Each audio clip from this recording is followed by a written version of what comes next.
Hello friends, good morning. 9 से 17 जनवरी के current affair देखेंगे। 9 जनवरी का स्पेशल डे क्या है?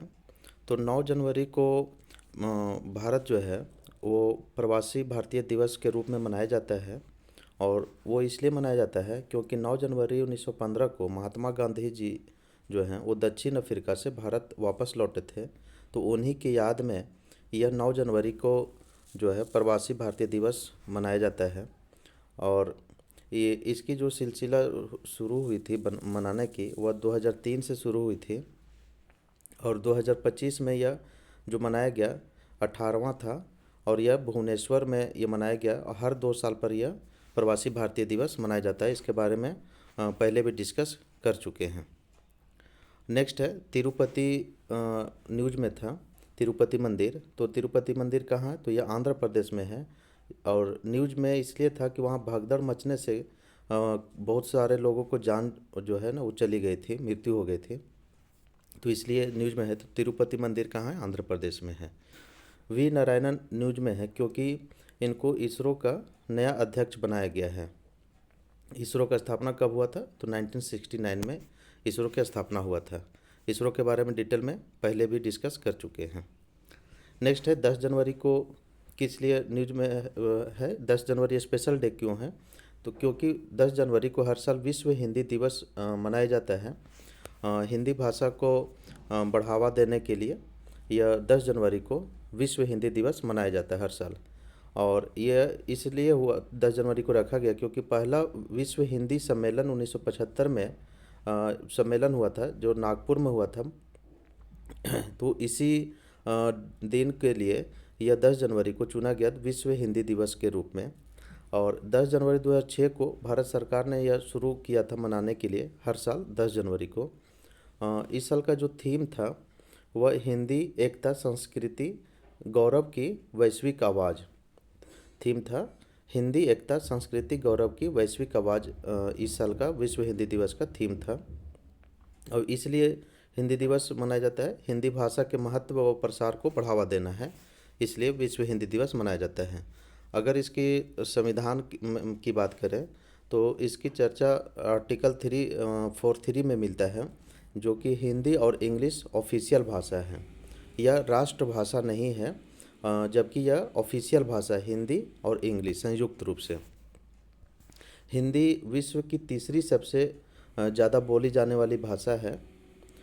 इसकी अगर सेंसस में देखें तो हिंदी जो है वह 43.63% भारत में यह बोली जाती है।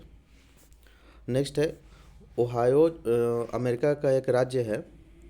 उसने अक्टूबर महीना को हिंदू विरासत महीना घोषित किया है। तो ये मोस्ट इम्पॉर्टेंट है। ऐसे सवाल पूछ लिए जाते हैं कि कौन जो है वह अक्टूबर महीना को हिंदू विरासत महीना घोषित किया है? तो ओहायो जो अमेरिका में है। नेक्स्ट है जॉन ड्रामनी महामा। जॉन ड्रामनी महामा ये जो न्यूज में है क्योंकि ये घाना के राष्ट्रपति बने हैं। घाना एक पश्चिमी अफ्रीकी देश है जिसकी राजधानी अक्रा है। नेक्स्ट है अंतर्राष्ट्रीय पतंग महोत्सव। तो अंतर्राष्ट्रीय पतंग महोत्सव जो है वह अहमदाबाद में मनाया जाता है, गुजरात अहमदाबाद में।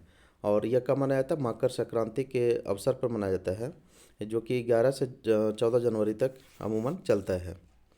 और अंतर्राष्ट्रीय पतंगबाज इसमें बुलाए जाते हैं और इसमें कंपटीशन होता है और इसमें पुरस्कार भी दिया जाता है।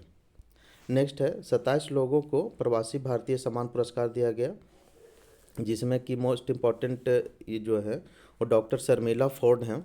इनको प्रवासी भारतीय सम्मान पुरस्कार दिया गया सामुदायिक सेवा क्षेत्र में। क्रिस्टिन कार्ला कंगालू जो हैं वह राष्ट्रपति त्रिनिदाद और टोबैगो के हैं। इनको सार्वजनिक क्षेत्र में प्रवासी भारतीय सम्मान पुरस्कार दिया गया है। बी उषा कुमारी परासर यह ब्रिटेन की हैं। इनको राजनीतिक क्षेत्र में इनको प्रवासी भारतीय सम्मान पुरस्कार दिया गया है। अगर इसकी आयोजन की बात करें तो 8 से 10 जनवरी तक चला भुवनेश्वर उड़ीसा में। अभी थोड़ी देर पहले मैंने बताया कि यह हर 2 साल में मनाया जाता है। पहले हर साल मनाया जाता था, लेकिन 2021 से इसको हर 2 साल में कर दिया गया। इसकी शुरुआत 2003 में हुआ था। नेक्स्ट है आईएनएस वागसीर। आईएनएस वागसीर को ये नौसेना में इसको शामिल कर लिया गया। यह जो है प्रोजेक्ट 75 की यह छठी स्कॉर्पियन पनडुब्बी नौसेना में शामिल हुआ है। यानी कि प्रोजेक्ट 75 का यह वागसीर जो है आईएनएस, वह प्रोजेक्ट 75 का ही एक पार्ट है, जिसकी अगर इसकी बात करें तो उन्नत स्टील्थ फीचर्स है। उन्नत स्टील्थ का मतलब ये डिटेक्ट नहीं किया जा सकता है। रडार और दूसरे डिटेक्ट करने वाले तकनीकों से यह पता नहीं लगाया जा सकता है। यह एक टोरपीडो क्लास का है। टोरपीडो और एंटी शिप मिसाइल लॉन्च करने में सक्षम रखता है ये आईएनएस वागसीर। अगर अन्य 5 की बात करें, टोटल जो है प्रोजेक्ट 75 में छः सबमरीन जो स्कॉर्पियन पनडुब्बी बनाया गया है, जिसमें एक वागसीर है और बाकी है कलवरी, खंडेरी, करंज, बेला, वागसीर। तो ये सब सारे नौसेना में शामिल कर लिया गया और अब वागसीर भी शामिल कर लिया गया। तो इस प्रकार से 6 जो है वो नौसेना में शामिल कर लिया गया है। नेक्स्ट है Henley passport index 2025। Henley passport index में भारत की स्थिति थोड़ी खराब हुई है, क्योंकि पहले जो 2024 में इस भारत की स्थान था 80 और अब यह घसक करके हो गया है 85। अब इसलिए कि अब जो है 57 देशों में वीज़ा फ्री रहने की वीज़ा फ्री जा सकते हैं। और सबसे शक्तिशाली अगर पासपोर्ट की बात करें तो यह सिंगापुर है, जो कि 195 देशों में वीज़ा फ्री है इसका सिंगापुर का। नेक्स्ट है 23वां दिव्य कला मेला। 23वां दिव्य कला मेला या दिव्यांगों के लिए कला मेला है, जो कि बड़ोदरा में मनाया गया। यह अकोटा स्टेडियम है वहाँ। BL वर्मा द्वारा ये उद्घाटन किया गया, जो कि सामाजिक न्याय और अधिकारिता राज्य मंत्री हैं BL वर्मा। यह जो दिव्यांगजनों को अपने स्किल्स और प्रोडक्ट्स के मार्केटिंग और प्रेजेंटेशन के लिए यह एक प्लेटफॉर्म प्रदान करती है। नेक्स्ट है AI एक्शन समिट जो है वह फ्रांस में मनाने की घोषणा हुई है 10 से 11 फरवरी को, जिसमें PM मोदी हिस्सा लेंगे। और यह इसलिए होगा क्योंकि AI टेक्नोलॉजी के डेवलपमेंट और रेगुलेशन पर ये चर्चा होगी इस पर। इसको AI शिखर सम्मेलन भी कहते हैं। AI शिखर सम्मेलन मीन्स आर्टिफिशियल इंटेलिजेंस का शिखर सम्मेलन फ्रांस में होगा, याद रखिएगा। नेक्स्ट है 28वें CSPOC। ये क्या है? Conference of speakers and presiding officers of the Commonwealth. Commonwealth का जो स्पीकर्स और प्रिसाइडिंग ऑफिसर होंगे उनका कॉन्फ्रेंस होगा, जो कि 2026 में भारत इसकी मेज़बानी करेगी। नेक्स्ट है कुंभवाणी। कुंभवाणी FM चैनल शुरू किया गया है। इससे क्या होगा, जो अभी महाकुंभ चल रहा है प्रयागराज में, तो उसकी समाचार और उसके बारे में बताया जाएगा। इसकी शुरुआत यूपी के जो CM योगी आदित्यनाथ ने इसकी शुरुआत की है। नेक्स्ट है जोसेफ ऑन। जोसेफ ऑन क्यों न्यूज़ में है? क्योंकि ये जो लेबनान का नया राष्ट्रपति बने हैं और इसमें एक स्कीम है, इस प्रकार है कि प्रेसिडेंट वहाँ का जो होगा वो ईसाई होंगे, प्रधानमंत्री सुन्नी मुस्लिम होगा और संसद का जो अध्यक्ष होता है वह शिया समुदाय से होगा। तो जोसेफ ऑन जो है लेबनान के राष्ट्रपति बने हैं, जो कि ईसाई है। अगर लेबनान की बात करें तो इसकी कैपिटल कहाँ? बेरूत में है और इसकी करेंसी क्या है? लेबनानीज पौंड है। नेक्स्ट है सोनमार्ग टनल। सोनमार्ग टनल का उद्घाटन किया गया है, जो कि श्रीनगर को सोनमार्ग से जोड़ेगा। यह NH1 पर बनाया गया है, जो 6.4 किलोमीटर की लंबाई की होगी सोनमार्ग टनल।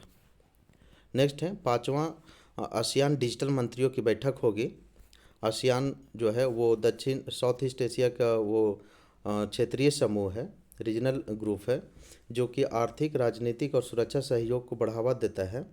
और यह जो इसकी बैठक होगी डिजिटल मंत्रियों के, इसका बैठक बैंकॉक में होगी। यह जो आसियान की बात करें तो यह 10 देश का समूह है, जो Brunei, Indonesia, Cambodia, Laos, Malaysia, Myanmar, Philippines, Singapore, Thailand और वियतनाम है। ये सब आसियान देशों आसियान ग्रुप का सदस्य देश है। अगर आसियान की जो स्थापना की बात करें तो ये इसकी स्थापना 1967 में हुआ था बैंकॉक घोषणा के हस्ताक्षर के साथ ही यह अस्तित्व में आया था। इसकी अध्यक्षता जो है वो राष्ट्र द्वारा, जितना भी राष्ट्र देश है उनकी अंग्रेजी के शब्द के क्रम में ही उस प्रकार से वार्षिक रूप से की जाती है। यानी कि अगर अभी ब्रुनेई में हुआ है तो उसके बाद या कंबोडिया में होगा, है ना, बी के बाद सी आता है, तो ब्रुनेई कंबोडिया में होगा। तो इसी प्रकार से पिछले साल जो हुआ था लाओस में हुआ था, तो इस बार जो होगा वह मलेशिया में होगा। तो इसकी जो अल्फ़ाबेटिकल नंबर से जो कंट्री आते हैं उसी प्रकार से इसका सम्मेलन का आयोजन किया जाता है। अगर एशिया का आसियान का जो हेडक्वार्टर की बात करें तो ये जकार्ता में इसका है हेडक्वार्टर, जकार्ता इंडोनेशिया। 2024 में इसका सम्मेलन लाओस में हुआ था, वेंटेन में, है ना, वेंटेन जो उसका कैपिटल है लाओस का, और 2025 में मलेशिया में होगा। नेक्स्ट है junior national kabaddi. Junior national kabaddi का जो विजेता रहा है वह हरियाणा है। हराया किसको है? उत्तराखंड का। इसका आयोजन उत्तराखंड में हुआ था। नेक्स्ट है हिम कवच। हिम कवच क्या है? तो यह सैनिकों के लिए, जो सेना है तो उसका एक पोशाक है, यूनिफॉर्म है, बनाया गया है डीआरडीओ के द्वारा, जो कि 20 डिग्री सेल्सियस से लेकर -60 डिग्री सेल्सियस तक के तापमान तक ये काम करेगा यूनिफॉर्म। और यह इस प्रकार बनाया गया है कि यह कई लेयर में ये यूनिफॉर्म है। अगर मौसम के हिसाब से इसको लेयर को घटाया बढ़ाया जा सकता है। जैसा मौसम रहेगा, जितना टेम्परेचर रहेगा, तो उसको लेयर को बढ़ाया जा सकता है और फिर उसको हटाया जा सकता है। तो यह बहुत ही मोस्ट इम्पॉर्टेंट यूनिफॉर्म है हमारे सैनिकों के लिए। नेक्स्ट है नीरज चोपड़ा। नीरज चोपड़ा को ट्रैक एंड फील्ड न्यूज के द्वारा यह भाला फेंक में दुनिया का सर्वश्रेष्ठ पुरुष एथलीट का ये इसको घोषणा किया गया है कि यह नीरज चोपड़ा जो हैं दुनिया का सर्वश्रेष्ठ पुरुष एथलीट भाला फेंक में हैं Neeraj Chopra. Track and field news की बात करें तो यह एक अमेरिकी पत्रिका है, और यह नीरज चोपड़ा जो हैं वो पेरिस ओलंपिक 2024 में सिल्वर मेडल जीते थे। नेक्स्ट है देवजीत सैकिया। देवजीत सैकिया जो है वह बीसीसीआई के सेक्रेटरी बने हैं, क्योंकि जब ये बीसीसीआई के चेयरमैन का जब जो पद था वो जब खाली हुआ तो उसके बाद ये अंतिम रूप से देवजीत सैकिया को बीसीसीआई सेक्रेटरी बनाया गया था, लेकिन अब इनको परमानेंट कर दिया गया है। नेक्स्ट है मिशन मौसम। मिशन मौसम का शुभारंभ किया गया है पीएम मोदी के द्वारा, 14 जनवरी 2025 को हुआ था। यह भारतीय मौसम विभाग विज्ञान विभाग के 150वें स्थापना दिवस के अवसर पर इसको मिशन मौसम लॉन्च किया गया है। इसका उद्देश्य क्या है कि अत्याधुनिक मौसम निगरानी और प्रणाली विकसित करना है इसका मिशन मौसम का। और आईएमडी की बात करें, अगर इसके इतिहास को देखें तो इसके जो स्थापना हुई थी 15 जनवरी 1875 को हुई थी आईएमडी को। इसका चेयरमैन अभी जो है मृत्युंजय महापात्रा है। हेडक्वार्टर इसका है न्यू दिल्ली में, और ये किस मिनिस्ट्री के अंतर्गत आता है? तो मिनिस्ट्री ऑफ अर्थ साइंसेज के अंतर्गत आता है। और इसका जो रीजनल ऑफिसेस है चेन्नई में है, मुंबई में है, कोलकाता में है, नागपुर में है, गुवाहाटी में है। तो रीजनल ऑफिसेस से सवाल आ जाता है तो कहाँ कहाँ है ध्यान रखिएगा, चेन्नई है, मुंबई है, कोलकाता है, नागपुर है, गुवाहाटी में इसका रीजनल ऑफिस है आईएमडी का। नेक्स्ट है नेशनल हल्दी बोर्ड लॉन्च किया गया है, जिसका मुख्यालय हो गया निजामाबाद तेलंगाना में। इसका उद्घाटन किसके द्वारा किया गया है? पीयूष गोयल के द्वारा किया गया है।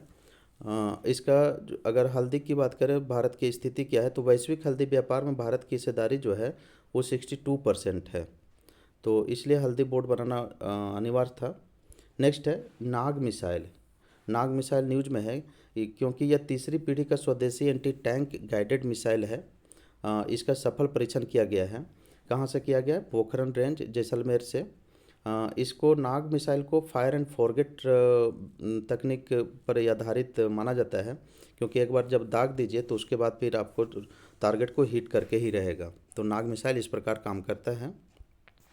नेक्स्ट है नवीकरणीय ऊर्जा का रिपोर्ट आया है, जिसमें अभी का स्थापित क्षमता अगर देखें तो 209.44 गीगावाट का स्थापित क्षमता भारत का हो गया है। और भारत का जो लक्ष्य है 2030 तक 500 गीगावाट करने का लक्ष्य रखा गया है। तो उधर की ओर बढ़ने का ही अग्रसर है। नेक्स्ट है काशी तमिल संगमम 3.0 का शुभारंभ किया गया है, किसके द्वारा? शिक्षा मंत्री धर्मेंद्र प्रधान जी के द्वारा। इसका जो आयोजन होगा 15 से 24 फरवरी तक इसका आयोजन होगा, काशी तमिल संगमम। और इसका जो मुख्य विषय है इस साल का 2025 का, सिद्ध चिकित्सा पद्धति और शास्त्रीय तमिल साहित्य में ऋषि अगस्त्य के महत्वपूर्ण योगदान। तो यह काशी तमिल संगमम का थीम है। नेक्स्ट है एशिया के दूसरे सबसे बड़े इस्कॉन मंदिर की उद्घाटन किया गया है, जिसकी खारघर में बनाया गया है, नवी मुंबई में है। पीएम मोदी के द्वारा इसका उद्घाटन किया गया है। इसका जो नाम रखा गया है श्री श्री राधा मदन मोहन जी मंदिर। तो यह इस्कॉन मंदिर है। नेक्स्ट है 8वें वेतन आयोग की गठन किया गया है, की मंजूरी मिली है, अभी गठन नहीं हुआ है, तो इसकी मंजूरी मिल गई है, जो कि 2026 से इसको लागू किया जाएगा। यह हर 10 साल पर जो है वह वेतन आयोग का गठन किया जाता है, तो उसी क्रम में यह है। और 7वां जो लागू किया गया था 1 जनवरी 2016 से इसका लागू कर दिया गया था 7वां, तो 8वां वेतन आयोग जो है 2026 से लागू होगा। इसकी जो अध्यक्षता किसके अंदर किया जाएगा तो ये अभी नहीं बताया गया, अभी कैबिनेट का ही मंजूरी मिली है। नेक्स्ट है तीसरा सैटेलाइट लॉन्च पैड। इसरो का जो है तीसरा सैटेलाइट लॉन्च पैड बनाया गया है, कहाँ? श्रीहरिकोटा में। श्रीहरिकोटा आंध्र प्रदेश में है। 2 अन्य भी जो है वो श्रीहरिकोटा में ही ऑलरेडी है। नेक्स्ट है स्पेस में डॉकिंग करने वाला भारत जो है चौथा देश बना है। डॉकिंग का मतलब कि जो सैटेलाइट का ऊपर में ही यहाँ जो है वो खोला जा सकता है और जोड़ा जा सकता है, इसको डॉकिंग कहते हैं। इस मिशन के कामयाबी के बाद क्या होगा कि भारत चंद्रयान 4, गगनयान और भारतीय अंतरिक्ष स्टेशन जैसे मिशन जो है ना, यह आसानी से कर सकेगा और सफल हो पाएगा। नेक्स्ट है जस्टिस के विनोद चंद्रन। जस्टिस के विनोद चंद्रन न्यूज में क्यों है? क्योंकि इनको सुप्रीम कोर्ट का न्यायाधीश बनाया गया है। सुप्रीम कोर्ट में टोटल स्वीकृत जो जज का पद है वह 34 है, इसमें 33 अभी ऑलरेडी हो गए हैं, नियुक्त हो गए हैं। इससे पहले ये कहाँ थे? तो पटना हाई कोर्ट के मुख्य न्यायाधीश थे जस्टिस के विनोद चंद्रन। नेक्स्ट है नोवाक जोकोविच जो है न्यूज में है, क्योंकि यह सबसे ज़्यादा ग्रैंड स्लैम मैच खेलने वाले खिलाड़ी बन गए हैं। ये अभी तक के सिंगल मैच टोटल जो है वह 430 सिंगल मैच खेल चुके हैं और इनके नाम 24 ग्रैंड स्लैम है नोवाक जोकोविच का। और नेक्स्ट है सितांशु कोटक। सितांशु कोटक कौन है? तो यह भारतीय टीम के नए बैटिंग कोच बनाए गए हैं। और हेड कोच कौन है अभी? तो गौतम गंभीर हैं, इनको बैटिंग कोच बनाया गया है। नेक्स्ट है राष्ट्रीय समुद्री विरासत परिसर। राष्ट्रीय समुद्री विरासत परिसर कहाँ है? तो यह लोथल में है। लोथल कहाँ है? गुजरात में है। तो इस प्रकार था 9 से 17 फरवरी का करंट अफेयर। अगर आपको अच्छा लगा हो तो लाइक और सब्सक्राइब कर लें। चलिए मिलते फिर नेक्स्ट वीडियो में। बहुत बहुत धन्यवाद। कुछ अन्य कारण से इधर वीडियो नहीं बना पाए थे, लेकिन आपका करंट अफेयर नहीं छूटेगा, रेगुलर आपको करंट अफेयर मिलेगा ही। बहुत बहुत धन्यवाद।